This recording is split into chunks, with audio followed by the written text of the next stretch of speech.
You're listening to My Comic Life on the My Comic Life Podcast Network.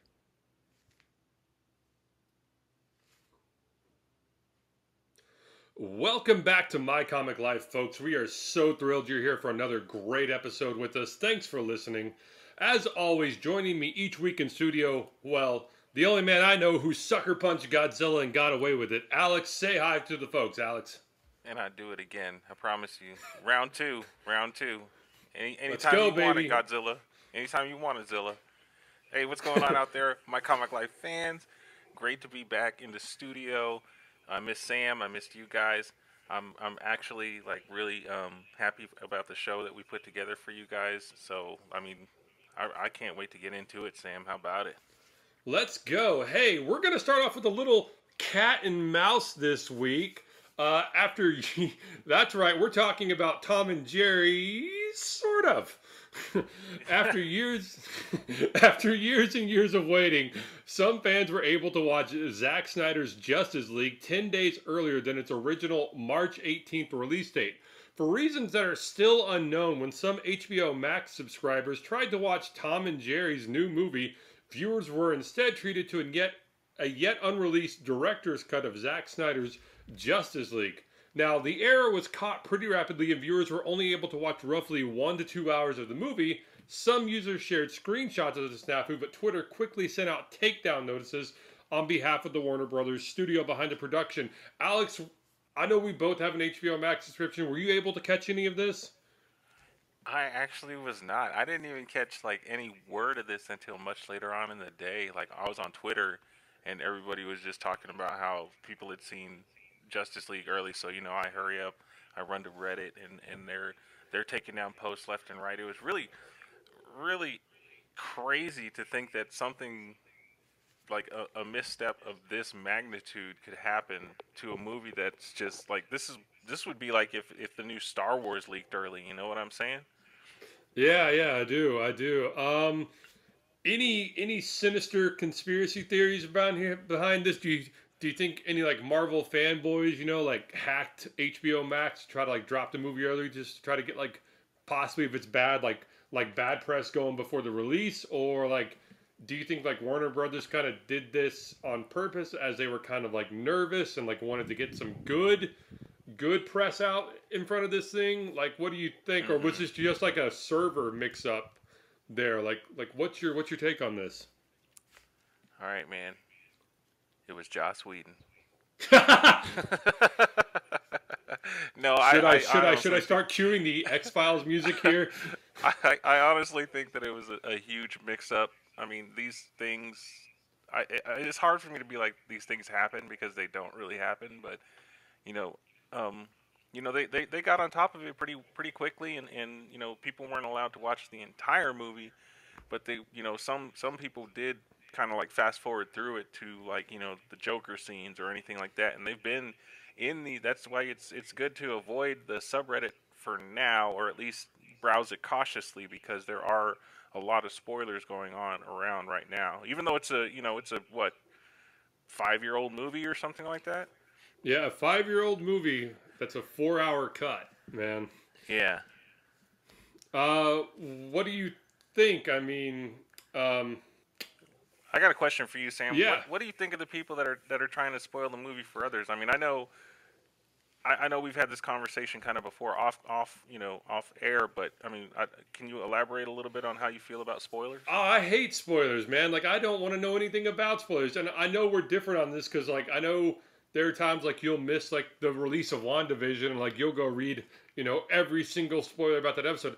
I don't want to hear anything. I don't want to see anything. I want to be blown away. This is also why after I've seen 2 trailers for a movie that I really want to see, I stop watching any subsequent trailer after it, really, just because I think trailers spoil too much. I still want to be shocked and surprised when I'm sitting at home now, thanks to COVID, or sitting in the theater.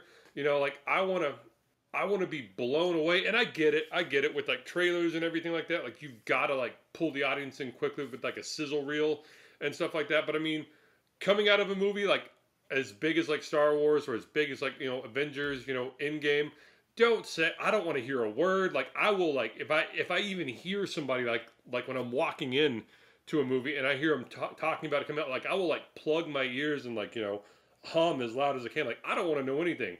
I want to be surprised. I want to Oh be yeah. shocked. I want the goosebumps. I want to enjoy it all.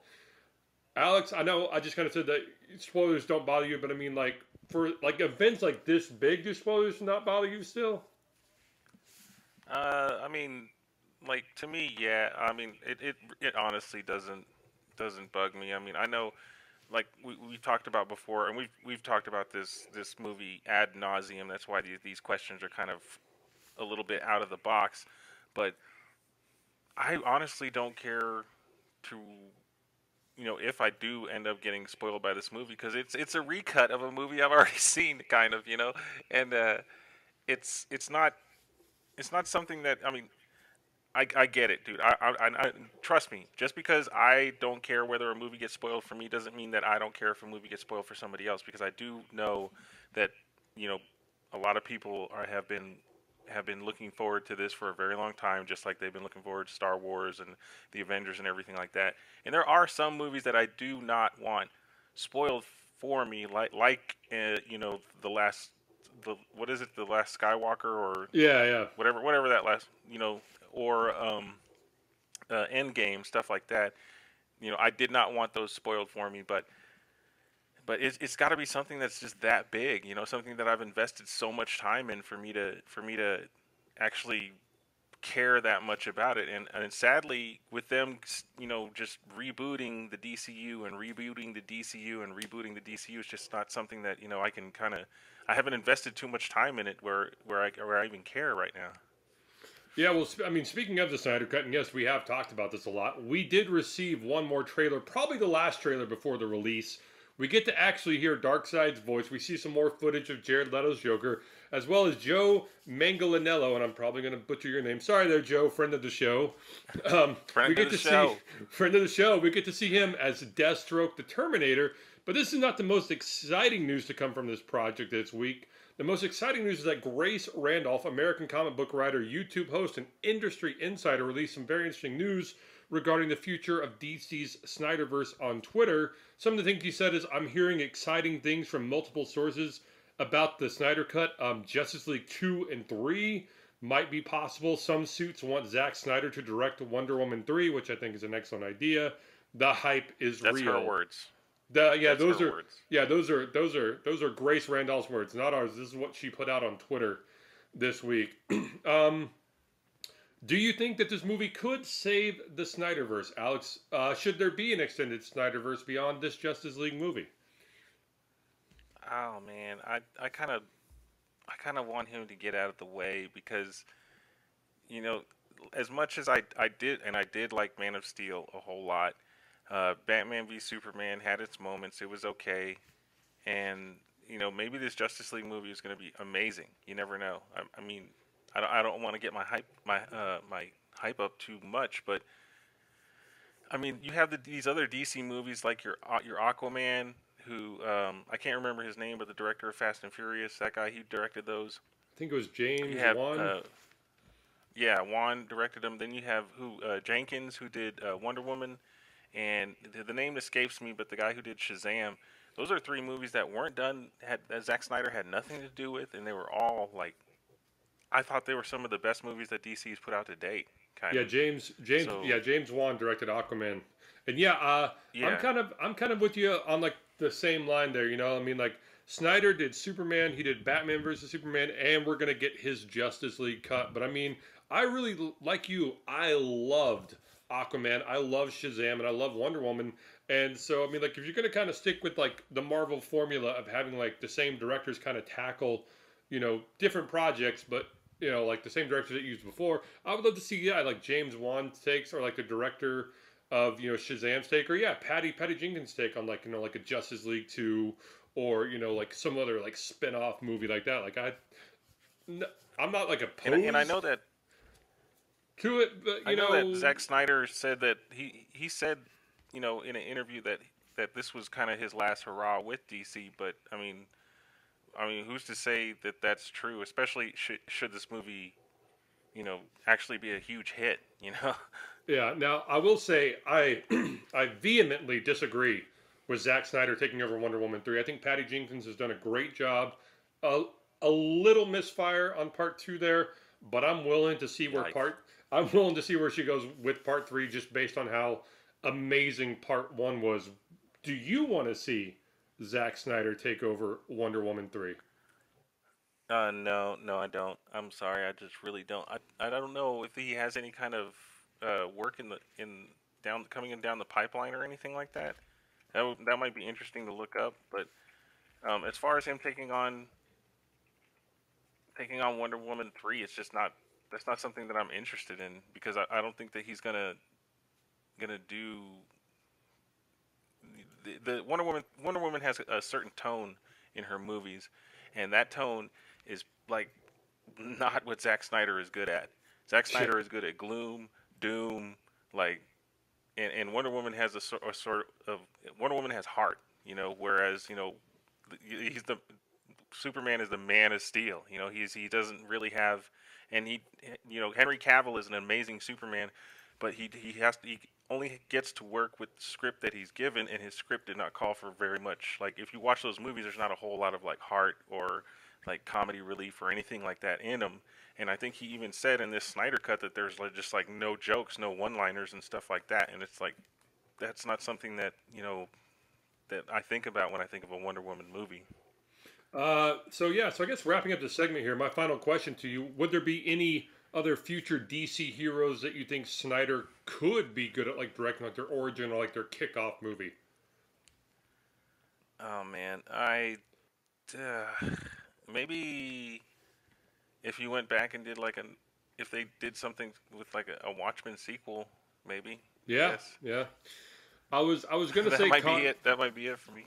yeah, I was gonna say Constantine, but Constantine's kind of like the witty asshole, and kind of Yeah, quips and cracks one-liners. So that's actually really good. I mean, if they did decide to go to Vertigo, he could do like your Sandmans or your oh like you said Constantine or I think there's a Preacher or something like that. yeah, I think he'd yeah, be really good at doing something like that. yeah. But There's a he there's needs a to do good idea. something a little bit more adult. Yeah, He can't be tackling like Superman is one of the most popular you know creations on the planet. I mean, people all over the world, people in Asia, people in Africa, people in Australia know what Superman is. Kids all over the world look up to Superman, and so you can't have a director that is just has this gritty like you style you can't make doing. Superman depressing.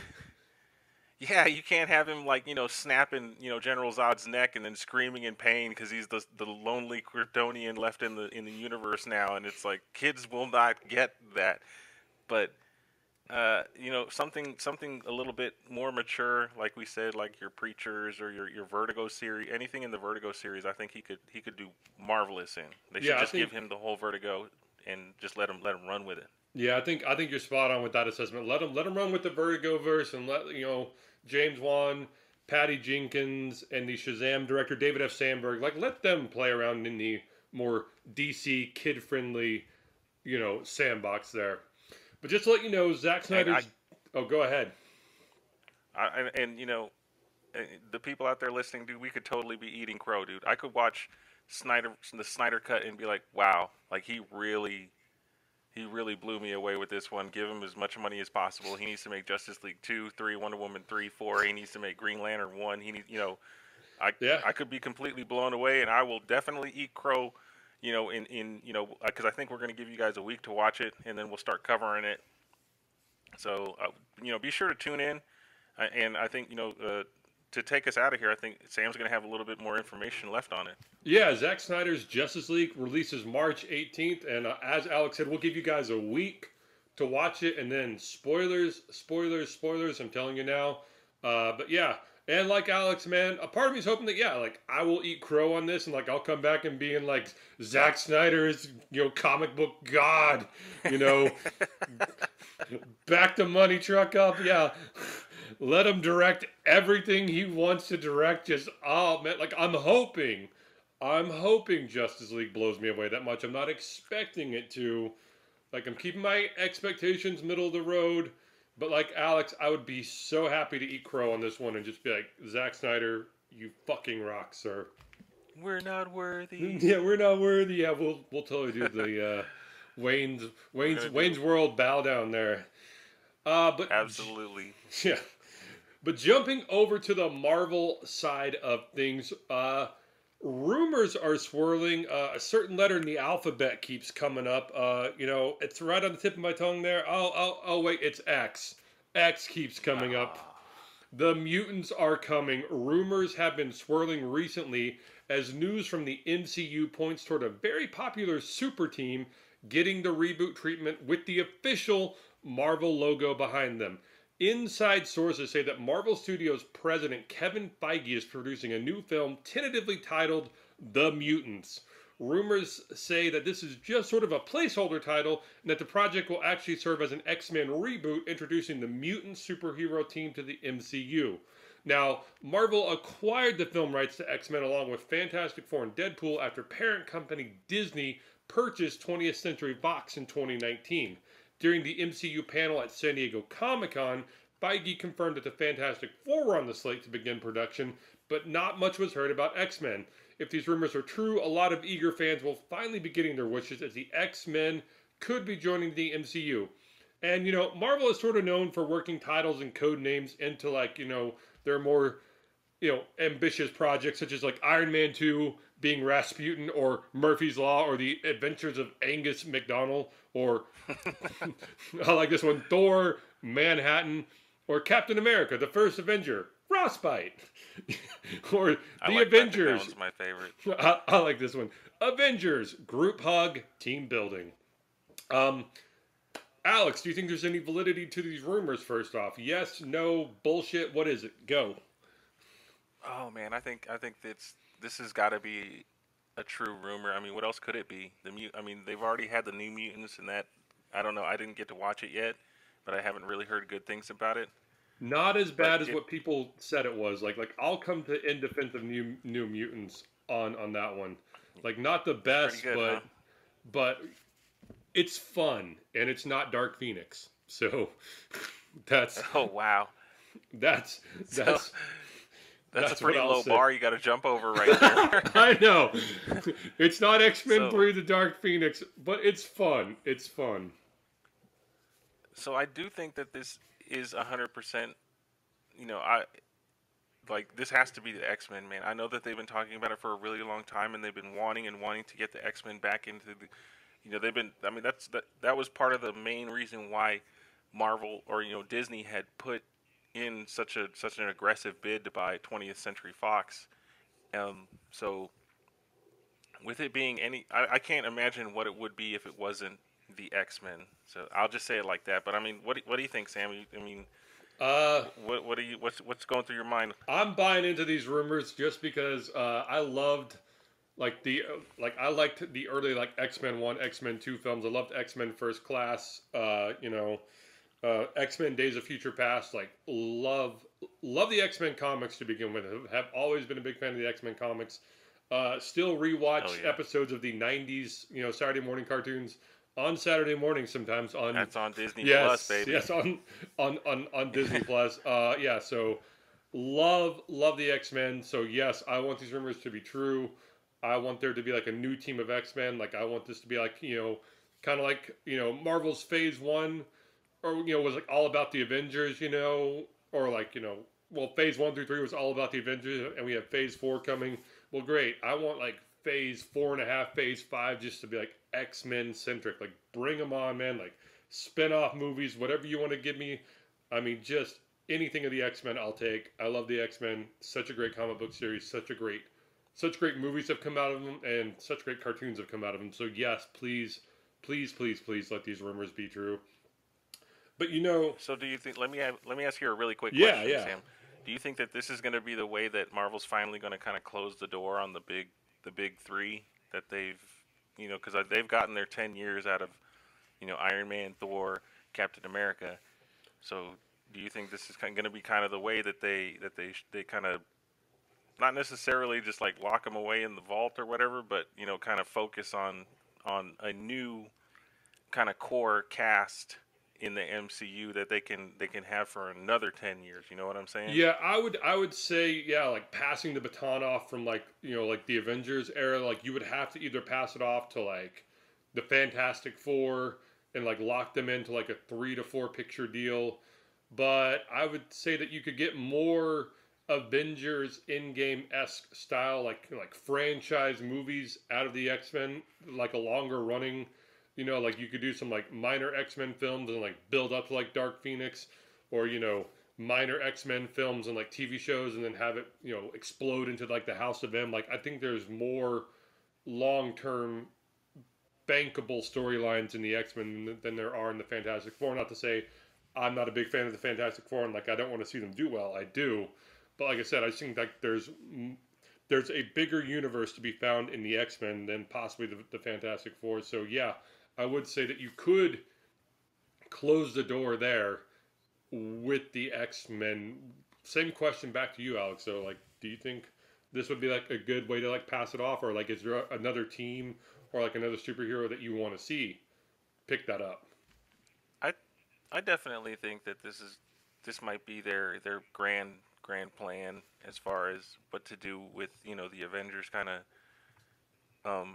to kind of just draw the focus off of them, because they've got Lego sets, they've got video games, they've got they even have that hit song from Wandavision, that was number one on the charts in iTunes. Are you serious? That Agatha All Along, that song, yeah, that song was number one. So I think that they're itching for new blood, because if Disney is not anything, they are a very forward thinking company, especially with their recent kind of shift in focus to more small screen, and building up this Disney Plus titles and everything like that, rather than investing these millions of dollars in these big productions.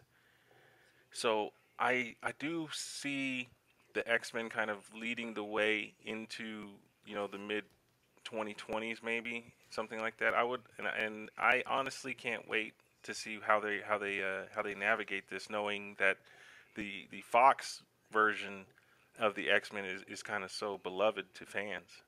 For sure, for sure. And for any great movie to like really work, you need a great director behind it. Because I mean, like you can have a great script, and have a great cast, but like if it all falls apart under a bad director, that vision might not get across. So I mean, do you have any like dream directors, like one dream director you would love to see like kickstart the X-Men franchise? All right, hold on. The annual cracking one open. Who are you? Who are you cracking one open, or pouring one out for here? Honestly, anybody but Brian Singer, dude. he's and too we controversial these days. So many times, for so many hours, about how my hate for Brian Singer and what he did to the X-Men. Oh my gosh! Yes, no. But in all seriousness, who do I think could take it? I'd like to see, and we spoke about him earlier, like your James Wan. He might be really, a good way, because the X-Men is kind of like, it's like an ensemble movie. It's not just, you're not going to have, they're not going to set it up the same way that they set up the Avengers, where they have, Cyclops 1, Wolverine 1, Cyclops 2, Beast 1. They just can't with the X-Men. So it is going to start off as an ensemble kind of production, and since he has so much, he has the pedigree for it with those Fast and Furious movies. Maybe him, I'd like to see how he does it. It's easy to just be like, all the Russo brothers, just let them take it, because they're just phenomenal directors when it comes to action and multi-level like storytelling. But honestly, as long as I don't see Bryan Singer's name come up in them titles, dude, they'll get my money. I promise you. I promise. Just please, Disney, please just stay away from that man. He has just ruined that franchise for me. But what do you think, Sam? You have any? You got somebody coming out of left field? Anybody new? Anybody old? That you would like to see take the reins? I tout this guy a lot. I think his work is great. The main director that comes to mind for me is J.J. Abrams. He relaunched the Star Trek franchise in 2009.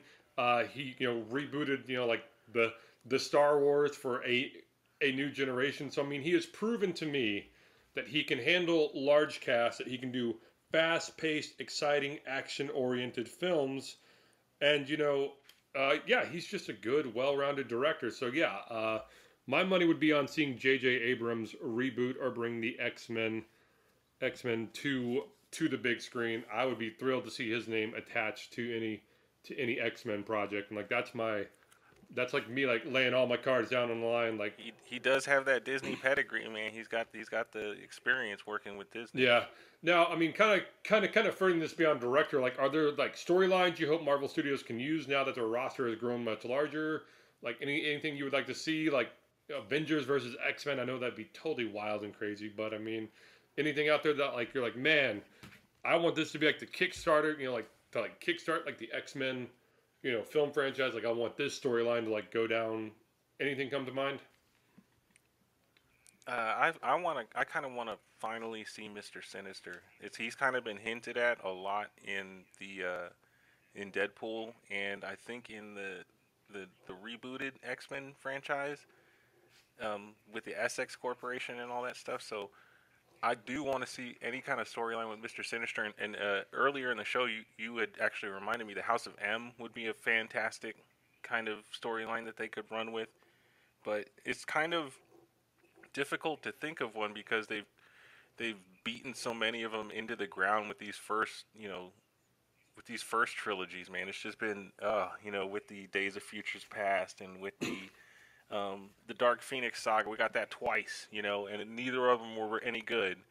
And they even messed up Apocalypse, and it's like, come on, like, Yeah. so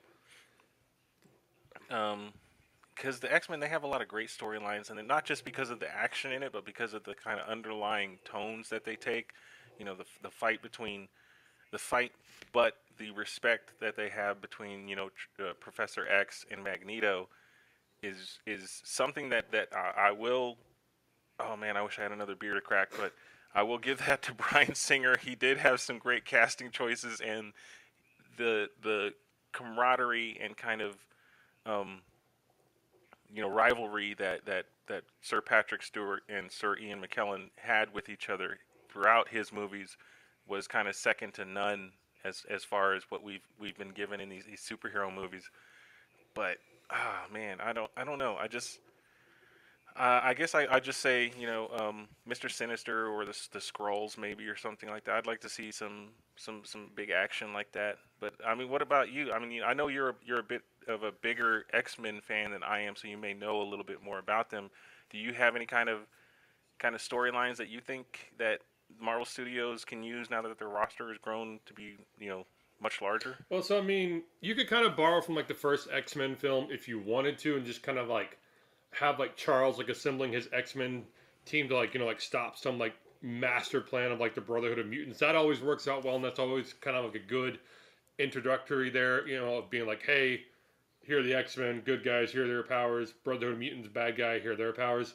You could give me something like Night of, this was like a very brief thing in like the comic books, but kind of like Night of the Sentinels. I still don't feel like the Sentinel robots have been done well, So I mean, like, Yeah. give me Bolivar Trask. I know he was sort of in Days of Future Past, but I mean, he was played too sympathetic. Like in the comic books, like he's an angry man who really like despises and hates all mutants. So have him be like secretly building like not just like 3 or 4. I'm talking like CGI the shit out of it and give me like 1,200 Sentinels. Like lighting up the sky, and like like the Brotherhood and the X-Men have to come together and like begrudgingly like take out all of these mutant or take out like all these Sentinels before like they decimate the mutant population. Or give me a storyline where like the government's been secretly herding away mutants on the island of Genosha, and it's like doing secret experiments trying to figure out a way to like That's a good one. curb the mutant gene. Kind of like like mutants are like locked up in like forced slave labor, and the X-Men find out about it, and they have to race to like Genosha to like free all the mutants and stop the experimentation on them. Like stuff like that would definitely grab me. Now further down the road, I would love to see like an Age of the Apocalypse, done right, and of course, would love to see the Dark Phoenix saga done right. I mean, we've taken 2 tries at this, and still, still haven't gotten it right, But like I said, It's horrible. you could pick and choose some beats from various X-Men comics and expand upon them. Like I said, sort of like a you know, Night of the Sentinels. So like like secret, mutant slave slash experimentations on like the island of Genosha, and having them like come to the rescue and stuff like that. So yeah, like storylines like that, I'm totally down for. Yeah, I do need to start reading the X-Men comics again because I feel like I've missed out on a lot because I have, you catch a meme here or there and it's just like, Cyclops saying something like, "Well, Magneto is right," and it's like, wait, that the last time that I've read anything from Cyclops, like he would never ever in a million years say anything like that. So, I do want to revisit the comics before any of this happens. I think we've got a lot of time before something like this happens. I don't think it's even in pre-production right now. There's no casting rumors. There's not even any directors rumors. What we have right now is what we gave you guys, and it's just a tentative title placeholder and rumors. Some fanboy speculation there. But I'll tell you what we do have here staying in the Marvel universe. We have sadly the WandaVision finale. Spoiler alert here. Stop the Spoiler alert, people. Spoiler alert. 4, 3, 2, 1. Pause the podcast, watch the episode, come back and listen. The finale of WandaVision aired last week, March 5th on Disney Plus with the concluding episode titled simply The Series Finale. Agatha attempts to take Wanda's chaos magic but is interrupted by the Vision, who tries to kill Wanda before her conditional vision intervenes. The two visions fight throughout Westview while Agatha frees the residents of Westview from Wanda's control. Pleading with Wanda, they convince her to open the barrier. She stops when Vision and the twins begin to disintegrate, but not before Hayward and Sword enter. Monica frees Pietro, who's actually actor... Sorry, I'm way too immature right now. Ralph Boner from Agatha's control, and then helps the twins stop Sword. Vision restores the other Vision's memories, and Wanda places magical runes around the barrier that prevent Agatha from using her magic, and Wanda traps her as Agnes. Wanda says goodbye to Vision and the twins before collapsing the barrier and then goes into hiding. In a mid-credit scene, Hayward is arrested while Monica is informed by a scroll that a friend of her mother's wants to meet. In a post-credit scene, Wanda is seen studying the Darkhold in her astral form when she hears the twins crying for help. Man, there was a lot in this episode. I Yeah. definitely had the box of tissues next to me for this one. I'm a crier. I cried, man. Fully, without shame, without regret. I fucking sobbed at this episode. Me and Kevin Smith there, friend of the show. Feel you there, Friend buddy. of the show, Kevin. Come on the show, Yeah, Kevin. come on the show, Kevin. The show. We'd love to have you on sometime. So first off, Alex, just simply, what would you rate this show? 1 to 10, A plus. What would you give it? So the show or this particular episode? Or both? Sorry, this episode. Sorry, yeah. Okay. So this episode, oh man, I sadly I didn't get what I wanted, man. I wanted the Visions to just be kicking each other's asses like the entire time. Yeah, that's what I wanted, dude. Because it's been building up for, what is this, episode 9, something like that. Yeah. So we've been 9 weeks. It's been building and building, and I've been telling you guys every single week, like, okay, I know the action's got to be coming next week. And for it to be this, I mean, we did get some action, but then it was just like it turned into this like history lesson about the ship of Theseus and Vision using like logic to kind of defeat the other Vision, which, I mean, I guess when you think about it, it's kind of cool because they are pretty evenly matched. So there's only one way that they could one could overpower the other one. But it's just, I didn't like it wasn't enough action for me for the build up that we had. So I got to go with the C plus for the finale. I did not cry. Oh. And oh man, if you guys could, I just see me in studio, my jaw is dropping. Like, if I had a beer right now, this is where I'd be cracking one open, being like, what the heck, Alex? I'm cracking one open for you, man. What? Dude, it's a C plus, man. It's a C plus. It's a C plus. All right, that's Oh. the best that I can give you right now. I'm sorry, but it's. I did really like, and I had to, as much as I hate to do it, I have to pat myself on the back here, people, because of the scroll showing up at the end.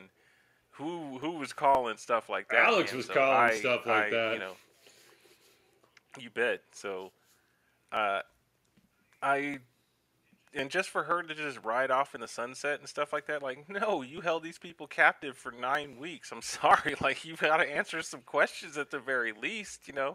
So Who the fuck is going to I just had step to too her many and problems. try to make her go anywhere she doesn't want to go, man? I don't know, man. They could have brought in Hawkeye. He seems to have a really good relationship with her. I mean, they could have done something.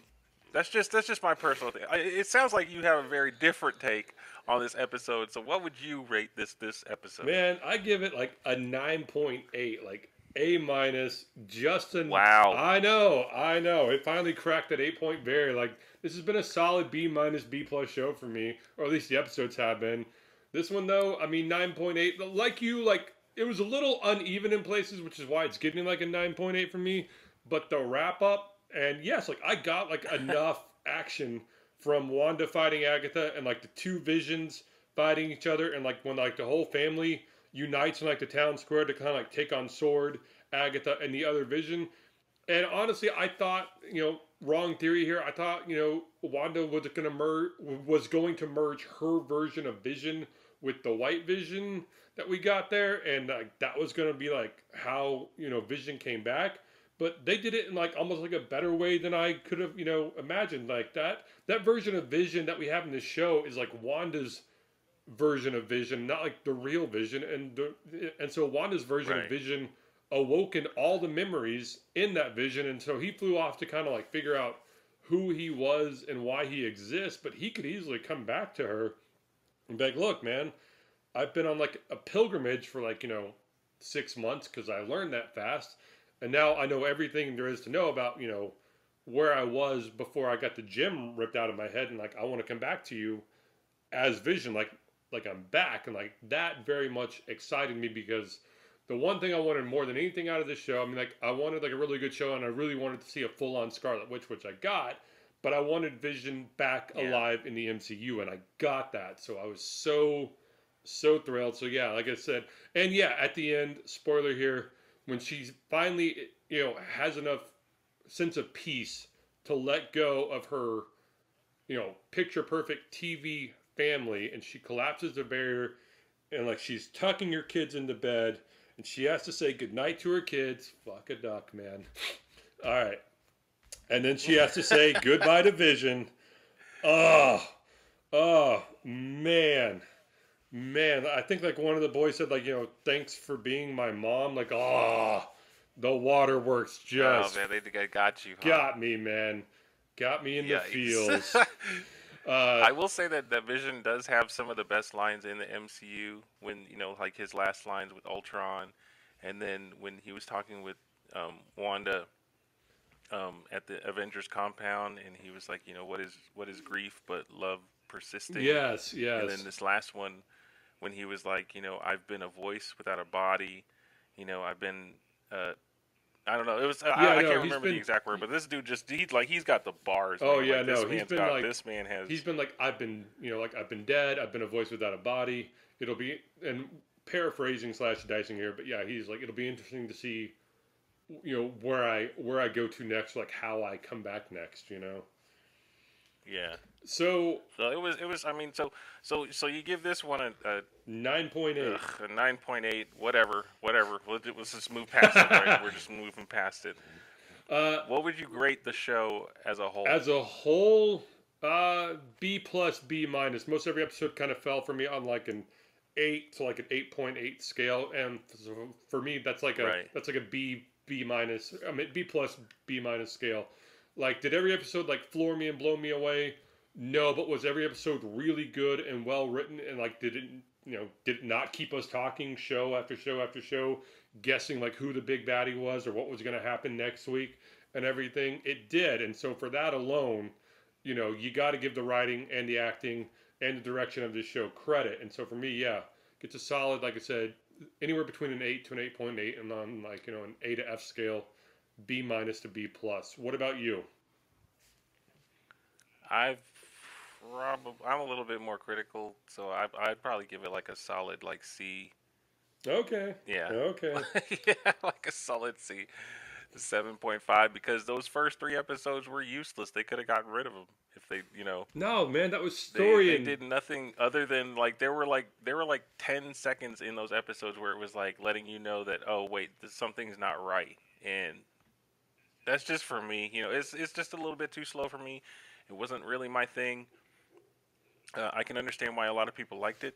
Now that being said, I do have kind of a bonus question here for you. go for it. There's been a lot of talk of Elizabeth Olsen's kind of job, acting that she did in this series. Do you think that she deserves an Emmy with all the, she went through the different eras? She expressed grief, she expressed happiness, anger, joy, everything. Do you think that she deserves that Emmy nod for the work that she did in this show? I do, man. She really emotionally anchored this show, and like you said, she had to like, jump from like the Mary Tyler Moore era to like Bewitched to the Brady Bunch to Malcolm in the Middle, and she seamlessly phased through all those eras and still held my attention and told a compelling story. Now, do I expect her to win? No, because most people don't, recognize this as like a legitimate, like award-winning art form. Yeah, But like streaming services. yeah, yeah. Well, I'm Or do you mean like superhero genre in superhero general? genre. I mean, like it's a rare thing when like a superhero movie can like break through, to like the big award shows. Um, Right. Rarely have we. I think Disney's got the juice to do it though. Yeah, I mean, like the only times like I've really ever seen it done, the Lord of the Rings did it with Return of the King, and sadly, Heath Ledger yeah, Heath Ledger posthumously won with the Joker. So yeah, and Joaquin Phoenix. yeah, and Joaquin Phoenix. You're right. You're right. So Um, so it's been done before, and I think it's about time for because what else have we got? I don't really watch TV like that. I'm sorry. yeah, So I don't know about any kind of like drama series or anything like that where people are just like, oh, you've got to watch, so and so in this show because she's really killing it or anything. So no, you're right. to me, it's like, yeah, this has got to be it. This is it for me. I really haven't heard. People may credit it to being like a down year or something with the pandemic and everything. But hey, you got to take your wins where you can. For sure, for sure. In the like, let me throw this question to you though. Is this a good entry for the MCU? Disney Plus experiment. Like, was this like kind of like the right way to like kick things off for them, or would you have rather seen like Falcon and Winter Soldier come first and like this come second? So I personally would have rather wanted to see Falcon and the Winter Soldier because that's a little bit more up my alley. The kind of buddy, you know, um, rapport that the two guys have with each other on screen and off. The action that they've had in their movies is that's what I look for in a Marvel Cinematic Universe production. So much like Iron Man was strategically thought of as the best way to go about in launching this universe. I feel like that that Falcon and the Winter Soldier would have been a bit more of an in. I mean, and I hate to say because I'm going against Kevin Feige here when I when I'm and it's like he's like, oh yeah, and he's Kevin Feige, so to go against him is kind of it feels odd to me. But I would have rather wanted to watch something a little bit faster paced, a little bit more action, and some more fun, to in order to kind of really launch this experiment that Disney Plus has. But I mean, I mean, obviously, it sounds like you had a little bit of a different take on this show than I did. So I'm really interested to hear if you thought that this was a good entry. I do think it was a good entry. I kind of picture it this way. You're kind of like cranking up that dial on like an amplifier, you know. So I mean, like you're starting at like a 1 to a 2 here, like a very character story driven Wandavision, you know. So I mean, like there you're like 1 and 2, you know. So you're starting to rock a little bit, man. It's getting a little loud, but not quite, you know, like headbanging loud. And then like Right. Falcon and like Winter Soldier, you're gonna crank that up to like a 5 or a 6, man. Like the music's building there. So no, man. Like I think this was like the great way to kick it off. You know, kind of start small, start with a very like I said, character driven story, and then kind of crank up the action with Falcon and Winter Soldier, and then crank it up even more with like Loki coming down the pipeline. And yeah, no. So I mean, start with like your softest yet maybe like softest yet also strongest, or maybe one of your strongest first, and then yeah, crank up the volume, as you go with each show. So no, I think this is fine. So let me ask you: do you think that the so with the Falcon and Winter Soldier arriving in what would be this week for us, but will be it'll have already passed for you guys that are listening. It'll arrive on March 19th. And be sure, side note, be sure to tune in because we will be giving it the WandaVision treatment. Of course, we'll give you guys a week to watch, and then we'll recap the episode for you, let you guys know our thoughts, our theories, and our ratings, and everything like that. But do you think these shows will have any kind of connection? Uh, that's wow. I don't know because they seem so vastly different in tone. Like you might see like a throwaway like news report, like Bucky's like in a hotel room, or like Sam's like at like a Shield headquarters, and you might see like a news report of like Right. mysterious red shield thrown up around town in New Jersey. Like that's about the extent of connectivity I'm expecting to see. Like kind of salute to the show before us. Yes, we recognize that we're still in the same universe and everything, but no, like I don't expect to see Wanda popping up there, or like Vision popping up there at all. What about you? I mean, do you expect to see like any of these shows crossing over? Were there any loose ends from WandaVision that you didn't feel get wrapped up enough for you? So, as far as any kind of crossover connection between the two, I will, and you guys have heard it here first. All right, this is going to be another one of my theories that's going to hit. So be ready. Um, I think that the underlying, the kind of the Thanos type of kind of thing that we're doing with these shows is going to be the scrolls, and I think there's going to be some sort of scroll connection, whether he turns out to be U.S. agent or whatever, or it could be something small like at the end of this WandaVision finale. But I do think that the scrolls is going to be kind of the way that Marvel is trying to go, so they're gonna kind of weave that into the story somehow. That's just my personal opinion, but I mean, what do you think? You think that that's a possibility? Scrolls maybe, but like I see scrolls kind of further down the road and not quite as immediate. Uh, I see Mm-hmm. I see Falcon Winter Soldier focusing more on, and clearly we've seen it in the trailer though, like Zemo's revenge. Like Zemo got out, and like he's still not satisfied enough with like what like the original Right, because he Havoc. didn't win Yeah, at yeah, the end of he it. didn't win, and so like I really see like that being like the whole focus, and maybe like clashing with the ideals of like U.S. agent, or like whatever, like the faux Captain America, that the government's trying to like Right, replace him with. Like I see those two things really being like the center conflict, and um, maybe in Captain America, or maybe in Captain Marvel too, we start picking up with that Skrull storyline more, or maybe in Loki you'll start seeing the Skrull storyline more. I just don't know if you're going to see the Skrulls here, but no, I agree with you. Skrulls are sort of the future, but I see it further down the road and less in Falcon and Winter Soldier. right. Now to answer your other question about the loose ends, I got to bring it up again, dude. I mean, this woman, she took an entire town hostage, and was just like, all right, bye guys, at the very end. Even though everybody looked at her with all this resentment and hate. That's the first one that I had problem with. The second one was you have this three billion dollar weapon, in Vision just fly off. Like, excuse me? You know, like somebody's gonna want to know something about that and where he went and track him down and stuff like that. And it's just, and maybe we'll get something like that in you know, Doctor Strange, or in a later. Hell, we might even get it in Falcon and the Winter Soldier. But I feel like I just have to trust. I just have to trust the big wigs and the big brains over at Marvel at this time to kind of be able to wrap this up. So, but I mean, do you have any final thoughts, any loose ends or anything on this season finale? No real complaints there. I like Vision flying off. Like, it's the perfect, like, kind of like tail end to that TV show, like Vision flying off to figure out who he is so he can come back in like a later project.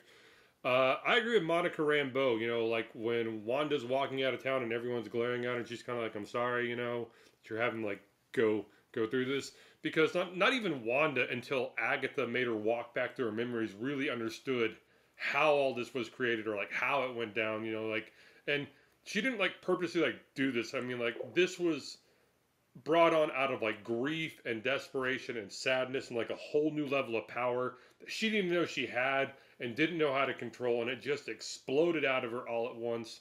You know, now do I wish, you know, that a whole town of people hadn't been taken, you know, over? Sure, you know, but I mean, I get, you know, like grief and heartache, and if you had the power, you know, I mean, who wouldn't be tempted? You know, who wouldn't want to try to, you know, like, Right. resurrect, you know, like your lost loved one and try to lead that perfect life.